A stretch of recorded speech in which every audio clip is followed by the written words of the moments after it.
আজকে দুপুরবেলা সবাই মিলে জমিয়ে বেশ কুল মাখা খেলাম, খেতে কিন্তু অসাধারণ হয়েছিল। সো হ্যালো এভরিওয়ান, কেমন আছো? আশা করছি সবাই খুব ভালো আছো।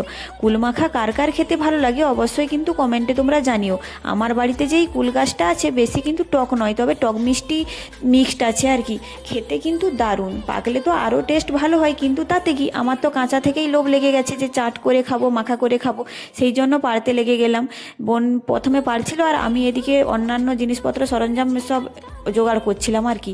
তারপরে ওই ধনে পাতা কাঁচা লঙ্কা থেতো করে নিলাম আর কুলগুলোকেও থেতো করে নিলাম হামানদিস্তাতে। তারপরে একে একে নুন, জল জিরের গুঁড়ো আর হচ্ছে কাসুন্দি একটু অ্যাড করে দিলাম। এই কিন্তু প্রথমবারের মতো আমি এরকম কুল মাখা করে খাচ্ছি।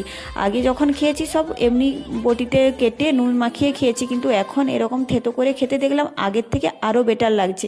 তোমাদের কার কার খেতে ভালো লাগে এরকম কুল মাখা অবশ্যই কিন্তু কমেন্টে জানিও। আর শেষে বোনের রিয়াকশানটা দেখে যাও, জাস্ট ওয়াও এরকমই বলছিল। বাই।